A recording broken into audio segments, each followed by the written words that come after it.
ഇന്ന് ഞാനിപ്പോൾ ഉള്ളത് നല്ല വിറകടുപ്പിൽ വന്ന നാടൻ കോഴിയും ബീഫും മട്ടനും താറാവും കൂടെ കഴിക്കാൻ വേണ്ടിച്ച് നല്ല മുരിഞ്ഞ പത്തലും ഉത്തരീന്റെ ദോശയെല്ലാം കിട്ടുന്ന അടിപൊളി സ്പോട്ടിലാണ്. വീടിനോട് ചേർന്നിട്ടില്ലേ നല്ല അടിപൊളി ഹോംസ് കിച്ചൺ. വൈകുന്നേരം 5 മണി മുതലാണ് ഇവിടെ ഫുഡ് ഐറ്റംസ് എല്ലാം കൊടുത്തു തുടങ്ങുക.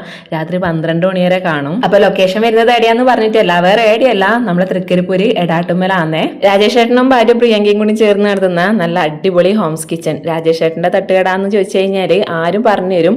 ഗൂഗിളിലും ലൊക്കേഷൻ ഉണ്ട്. അപ്പൊ നമ്മ എങ്ങനെയായിട്ട് എത്തിയെന്ന് ചോദിച്ചു കഴിഞ്ഞാല് രാജേഷ് ഏട്ടന്റെ ഭാര്യ പ്രിയങ്ക നമ്മളെ അനിയേട്ടന്റെ ഇളയമ്മന്റെ മോളാന്ന് കേട്ടാ. അനിയേട്ടന്റെ ഏട്ടൻ വിഷ്ണു മുന്നേ ദുബായിൽ നിന്ന് എത്തിയിട്ടുണ്ട്. നമുക്കിവിടെ തൊട്ടടുത്ത് വരെ വന്നിട്ട് ആവശ്യമുണ്ടായിനി. അങ്ങനെ ഏട്ടനും ഏടത്തമ്മയും മക്കളും, ഏടത്തമ്മയുടെ അമ്മയും വസന്തമ്മയും ഞാനും അനിയേട്ടനും ലോകും എല്ലാരും കൂടി വന്നതാണ്. പിന്നെ അനിയേട്ടന്റെ ഇളയമ്മയും കൂടി വന്നിട്ടുണ്ട്. നമ്മ വരുമ്പം ഇവര് വൈകുന്നേരത്തെ പാചകത്തിന്റെ തിരക്കിലായിരുന്നു. നാടൻ കോഴിയും ബീഫെല്ലാം ഇതാ വിറകടുപ്പിൽ കിടന്നിട്ട് വന്നുകൊണ്ടിരിക്കുകയെന്നേ. പിന്നെ നല്ല ചിക്കൻ ഫ്രൈയും കൂടി ഉണ്ട്.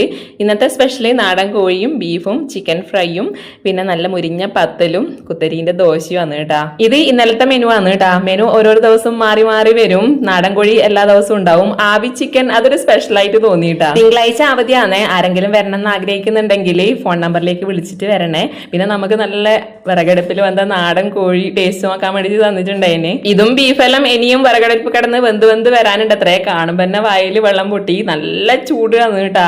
അടുപ്പത്തുനിന്ന് നേരിട്ട് കോരി കൊണ്ടുവന്നതല്ലേ. ടേസ്റ്റിന്റെ കാര്യത്തിൽ പിന്നെ ഒന്നും പറയാനുണ്ടായിട്ടാ. കിഡില്ല ടേസ്റ്റ് ആയിരുന്നു. എല്ലാവർക്കും ഇഷ്ടമായിട്ടുണ്ട്. കൂടെ കഴിക്കാനുള്ള പത്തലും ദോശയെല്ലാം റെഡി ആയിട്ട് വരുന്നതേ ഉള്ളൂ. ഒരു ദിവസം എന്തായിട്ടും ഇവരെ ഫുഡ് കഴിക്കാൻ വേണ്ടിട്ട് വരണമെന്ന് നമ്മൾ തീരുമാനിച്ചിട്ടുണ്ട്.